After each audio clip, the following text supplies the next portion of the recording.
What is going on, ladies and gentlemen? Welcome back to Auto Auction Rebuilds. Today we're doing something a little bit different because I saw something that got me a little bit excited today, and I wanted to share it with you. There's a lot of hatred towards EVs right now. People just can't stand them, especially the Dodge Charger. A lot of people are upset for a multitude of reasons. One of them is the Dodge Charger isn't really a Charger, right? Because Chargers are 4 doors and this is 2 doors and it's not right. And then they took away the Hemi, and then they took away the gas engine and it's only an EV. And then there's the misconception that this car has been killed off completely by Stellantis and it doesn't exist anymore. I can't tell you how many comments that I've seen in the comment section, and they're all wrong. Okay, the Dodge Charger still has 4 doors or 2 doors. The Dodge Charger can be purchased with a gasoline engine, or you can get it as an EV. And the best part is, for all the people that are saying the Dodge Charger has been killed off, well then explain this article that came out July 4th, 2025. Stellantis partner Factorial unleashes AI to speed up solid-state battery production. That's right. So if the Charger is gone, then why are they worried about creating new solid-state batteries? Because the Charger is not gone. It is true that Stellantis did kill off the Charger RT. They did not kill off the Scat Pack. The Daytona Scat Pack is still in production. You can still order it. So let's jump into this because the use of AI is highly controversial. I find myself torn. It can be a great help, especially when you're talking about things like ChatGPT. It can really be beneficial and helpful to people, but at the same time, I have to wonder, where's the line, between being helpful and going too far with artificial intelligence? Unfortunately, I think we've crossed that line a long time ago, but that's a topic for another video. So this says Stellantis partner Factorial unleashes AI to speed up solid-state battery production. Gamatron platform cuts battery testing from months to weeks. And this is what I want to know, what you guys think about this. Using AI to speed up production of something that normally would take months to test, now we're able to do it in 2 weeks. Does that make you feel safe as a consumer? Personally, I don't think there's any substitute for actual real-world testing. That's just my opinion, but to each their own. Let's read through this. It says, there is big news in the EV world. Factorial Energy, the US-based battery technology company collaborating with Stellantis, has unveiled a game-changing new tool called Gamatron, an AI-powered platform designed to reduce battery development time and accelerate next-generation EV innovation significantly. Traditionally, testing a new battery cell design takes 3 to 6 months just to determine how well it performs. But with Gamatron, that timeline drops to just 2 weeks. That's a massive time saver, and it could mean electric vehicles like the Dodge Charger Daytona, mentioned specifically here, get more powerful, more reliable batteries faster than ever. So, what exactly is Gamatron? It's a digital twin platform, which means it creates a highly accurate simulation. This is where I just don't feel comfortable, man. A simulation is not real world of a battery cell and predicts how it'll perform over time. This helps engineers figure out the best materials, charging speeds, and safety features without spending months in the lab. Okay. Again, AI is great. It can be very helpful to people, but simulations are not real world testing, and it scares me, especially when we're talking about battery production. You guys seen the videos where someone plugs in their scooter in their home and it goes up in flames, or they plug in some cheap laptop or something and it burns the house down. This is what scares me. These are highly advanced pieces of technology, and we are wanting to use AI to just bypass traditional testing measures and just send these things out to the public. Time will tell. Time will tell. I don't have a very good feeling about it. I'm not very comfortable with it personally, but that doesn't matter. Unlike basic AI systems that only model battery systems at a high level, Gamatron dives deep, mixing electrochemistry, thermodynamics, and real-world lab data.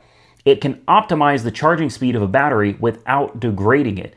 discover better electrolyte formulas, and even simulate the buildup of heat and stress inside a battery during heavy use. I still don't think there's any substitute for real-world testing. According to Factorial CEO, it's all about breaking bottlenecks in battery research. I'm all for finding ways of speeding up production without potentially harming people, okay? It says validating a new cell design can take years, but with Gamatron, we've shown we can forecast long-term performance in just 2 weeks instead of several months. Gamatron has already been used in Factorial's partnership with Stellantis, helping predict how new solid-state battery cells would perform before physical testing was even finished. In some cases, tuning charge protocols using this system doubled the battery's life cycle without altering the chemistry. Mind blown.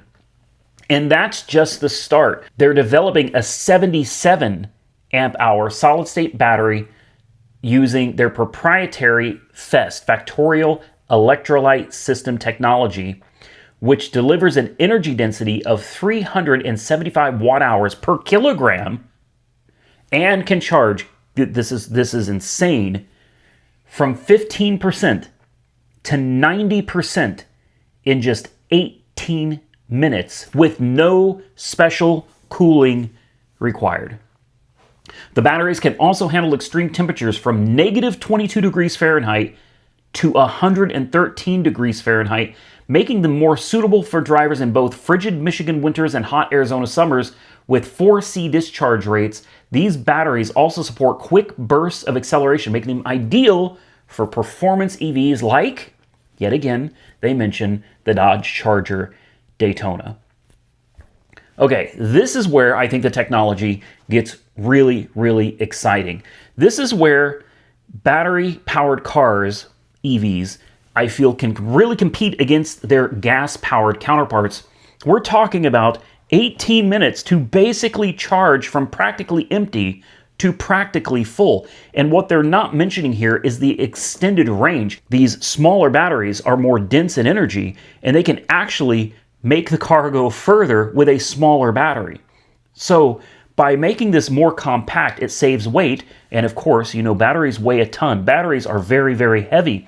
If you can make the energy more dense in these batteries and you can compact the size of the battery, the less weight will actually get the car further because you're carrying around less of a package underneath the car. That is absolutely significant. And if you kept a 102 kilowatt hour battery in the car, imagine how far you could. I've seen some other articles talking about going 600 plus miles on a single charge using solid state batteries like this. So this is absolutely crazy. Stellantis plans to roll out a demo fleet of Charger Daytona EVs. Get this is again mind-blowing. This is almost scary how fast the technology is progressing. By 2026, it's next year. Next year, a demo fleet of these chargers with this new battery technology is anticipated to start rolling out in 2026. Powered by Factorial solid-state battery packs. This could dramatically improve range over the current 100.5 kilowatt-hour lithium-ion setup, which gives the 2025 Charger Daytona Scat Pack an EPA estimated 241-mile range. Since the update, that range has gone up significantly. We're well over 250 miles of range now. It's a strong payoff for Stellantis, which invested $75 million into Factorial back in 2021, and now that partnership is helping bring safer, longer-lasting, faster charging batteries from the lab to the road, potentially changing the game for electric vehicles in America. Now, I want to give a shout out to the writer, which is Robert S. Miller, and this is mopartinsiders.com. If you want to go check the article out for yourself, even though I just read it to you, I'll put a link directly below this video. So while I'm very skeptical of this new technology progressing so quickly without traditional testing, that is the way technology works. It is something that a lot of people are afraid of at first, and over time, you just kind of get used to it. I'm not sure about this one though, guys. With that said, Am I going to be upset when these new chargers roll out next year and I'm stuck with the old one? I just got the old one. And if I had waited 1 year, I could have had better range, better performance, faster charging times, and it probably would have cost me less money. No, I'm not upset with it at all, guys, because in case you forgot, this car is a lease. I didn't buy this car.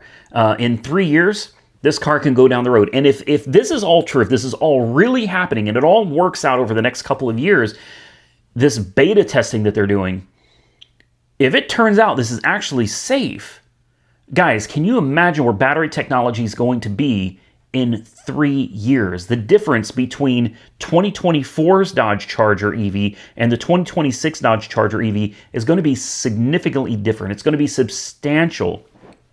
So I feel like give it a couple years for this technology to progress, and then let's see where we're at in something like 2028. And at that point, I'll be ready to turn in my lease and I'll be ready to buy the next one, because I'm sure as the battery technology progresses, the capability of these motors that are propelling these cars are going to progress as well. You're going to get better efficiency from the motors and more torque and more horsepower from these motors as well. So I am very, very excited about this, but I'm also very leery about using artificial intelligence to do all of the testing for us. Now, obviously, it's not going to do all of the testing. There are going to be tests that have to be done in a lab and on the street with these vehicles as well.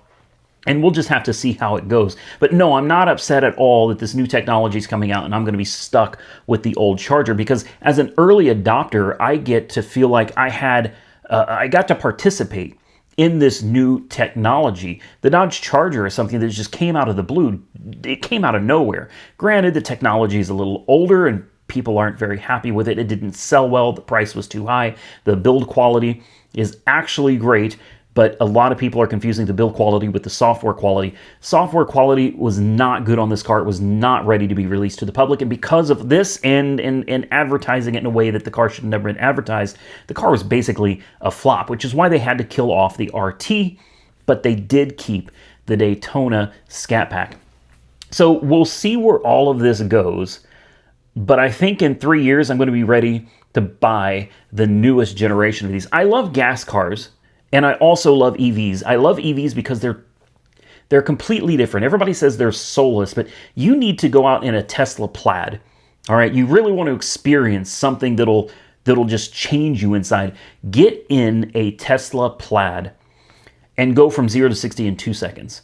It's going to change your life. It's going to change your perception of speed, of power, of torque, of G-force. Unless you're a fighter pilot, then it probably won't be that impressive. But otherwise, these are cars, while people say have no soul, they're incredibly powerful. They're incredibly fun and reasonably reliable. And as this technology progresses over the next couple of years, I think it's only going to get better and better. And I'm happy to say that since Stellantis took my car in and they get all the software updates done on it, the car has been absolutely rock solid reliable, which is why there hasn't been a whole lot of videos coming out on this car.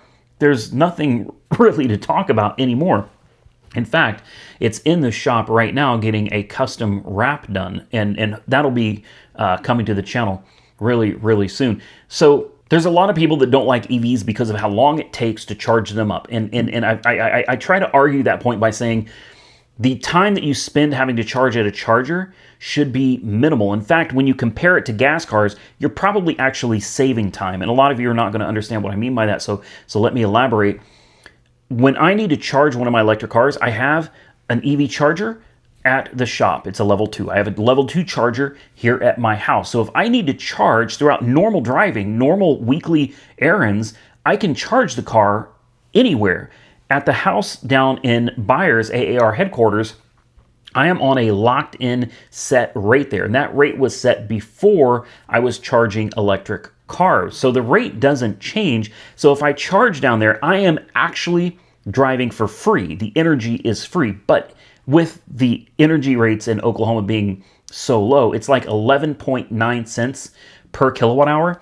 As you heard, the car has a 100 kilowatt hour battery. If you run it completely empty, bring it home and charge it, and we don't have peak hours or anything. It's the same price 24 hours a day. You're talking about filling up the car to go over around 250 miles for 11 bucks. $11 to go 250 miles, and I never have to stop at a gas station. Now, in my Escalade, I will get way more range than that. In the Escalade, I can probably do somewhere around 400 miles to a tank. It's a 28-gallon tank. And, you know, gas is about, I usually put premium in it. Premium's recommended for any high-performance vehicle. You have to assume it's going to take premium. So if this Dodge Charger was a gas variant with the HO engine, you would need to use premium gasoline in it. So premium is going to run you right at $4 a gallon, maybe $3.75 if you can find it for that price, but around $4 a gallon. And if you multiply that by a 28-gallon tank, just to give you some perspective here, 28 gallons times, let's call it $3.75 a gallon. You're looking at $105 to go, I don't know, approximately 400 miles. Now, if you wanted to play this conservatively and say, okay, but the gas tank on the Escalade is far bigger than it would be on a car like this, you are correct. On a car like this, it'd probably have somewhere around a 16-gallon tank. And if you do 16 gallons multiplied by 3.75, then you'd be looking at about $60 to fill up. And if you assume that this 16-gallon tank, and your car is going to get, it's a high-performance car. Okay, let's say you get 20 miles a gallon times 16 gallons in your fuel tank. That's about 320 miles. So yeah, the range would be a little bit better than you would get from the current generation of the electric Charger, but you're still spending $60 to fill this car up versus the $11 that I can charge it up for at home. And then the inconvenience, which to most people doesn't seem like much, but it is an inconvenience to have to stop what you're doing, go to a gas station, take your card out, tap it. Sometimes it doesn't work, you got to insert it. Sometimes it doesn't work, you got to go inside or you got to move to a different pump. It happens, not often, but it does happen. Sometimes you're in a hurry and you get to the gas station and it's full, and you have to sit there in line and wait for a few minutes. But on the best day, best case scenario, you pull up to the pump, you're probably close to empty, quarter a tank or so, so you're going to need to fill this thing up. You put your card in, it's going to take you, I don't know, maybe 5 minutes. 5 minutes from the time you tap your card to the time you pull the handle out of your tank. That's not bad at all, and this is why people don't like EVs, because when you need to take your EV to a public charger, you can easily spend 30 to 40 minutes sitting charging your car. So what I like to do is I like to compare going to the gas station to me charging at home, because most of the time my drive is going to be right here locally here in Oklahoma, and I think for most people that's the way it works as well. So if you charge at home, you're actually saving time at the gas pump because you're not having to drive up, even if it only is 5 minutes each time you got to fill up. You can charge your car at home when you go to bed. It takes no time out of your day. There's no inconvenience at all. But the caveat here is if you need to road trip your car, that gas car is going to be so much faster filling up on a road trip than having to charge your car and wait for 30 to 40 minutes to get enough juice to get to the next place. That I will agree with you on. But if this technology changes things the way it looks like it's going to, we're talking being able to charge, what did it say, from 15% to 90% in 18 minutes? Suddenly that's not really that big of an inconvenience anymore. And if on that same battery you can get to 90% in 18 minutes, and that battery can propel you, can get you over 400 miles of range, we are really competing in gasoline car territory. Now, I mean, there's still going to be people that'll say, 18 minutes is too long to wait, but man, I'm telling you, we are getting there. And if the technology gets good enough where these cars can actually go 550 miles, at that point, I think at 500 miles, 18 minutes to charge up, I think we are right there, even tied with gasoline cars. And still, a lot of people don't take in the inconvenience of having to stop at a gas station every week to fill up versus just going home and plugging in your car every night. To each their own, though. I'm not telling you what to think. I'm just telling you where my logic is. Feel free to drop your comments below and tell me what you think. Now, I'm going to get out of here, but before we do, I've got some new merch. We've got new Auto Auction Rebuilds hat, and I've got a new shirt. On the back of the shirt, we've got the 57 Chevy, And I have tons of other merchandise on Fourth Wall. You'll probably see it below this video, but if not, I'll put a link directly to my store. If you want to get some merch for yourself, go check it out. These shirts, by the way, are amazing. They're a nice, thick shirt, good quality, and they're pre-shrunk from the factory. So you don't have to, my biggest problem when I buy clothes, any clothes, anywhere anymore, is I buy it, it fits me until I wash it. The first time I wash it, if not by the first time, the second time, it's shrunk. These pre-shrunk, so you don't have to worry about that, and they fit great. We've got plenty of sizes, plenty of colors. Be sure to go check that out. And one more thing, I just bought 4 cars today. I just spent about $10,000 on IAA's website. I'm actually on there right now because I want to tell you guys some of the things that are coming to the channel in case you don't know. Currently, I won a 2007 BMW 650i from Insurance Auto Auctions. I also won a 2005 BMW 545i. I also won a 2008 Hyundai Accent. Why? It was cheap. Why not?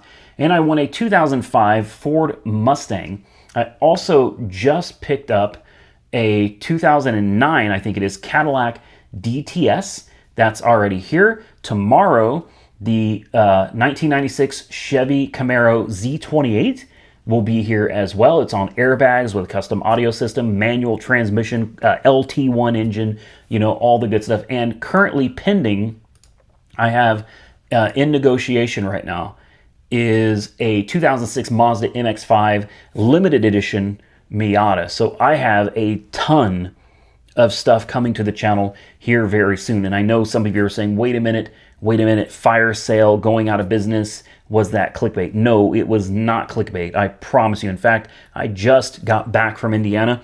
I was only able to go up to Indiana for 3 days. That whole trip, an entire day driving there and back, so I could spend 3 days there getting a tree off of the roof of my uncle's house. I had to come back because I had another meeting with the Used Motor Vehicle Commission in the state of Oklahoma. So no, it's not clickbait. Yes, I'm still going through a lot of drama here, but this is something that's going to take a little bit of time. A lot of people are asking what's going on. Are you getting your retail license? What's happening? I am working on all of this in the background while still trying to maintain the channel and keep the type of content that you guys are used to seeing. So I decided right now I'm going to buy a bunch of relatively cheap cars. We're going to do an entire series of videos on purchasing cheap cars from auction. I'm no longer allowed to buy salvage title cars anymore, at least not currently. I'm working on that as well, but currently I cannot buy salvage title cars. But the good news is I found there are a lot of insurance cars at Insurance Auto Auctions that are not salvage. They're clean titles. How it works out that way, I don't know. It's one of those don't ask, don't tell. I don't want to know. But I checked the title status on all of them before I bid. None of them are salvaged, and some of them do have damage. So we've got a lot coming to the channel, including working on the C4 Corvette. We've got to finish putting the engine in the 66 Impala. There's plenty to come, and unveiling the new wrap on the 2024 Dodge Charger Scat Pack. With that, I'm going to get out of here, ladies and gentlemen. If you can hear, I'm losing my voice a little bit. If you enjoyed the video, hit the thumbs up button and let me know. Be sure to drop those comments down below, and don't forget to check the description box for all the links that we talked about earlier. Till next time, stay safe out there, everybody. I look forward to seeing you all again very soon in the next one.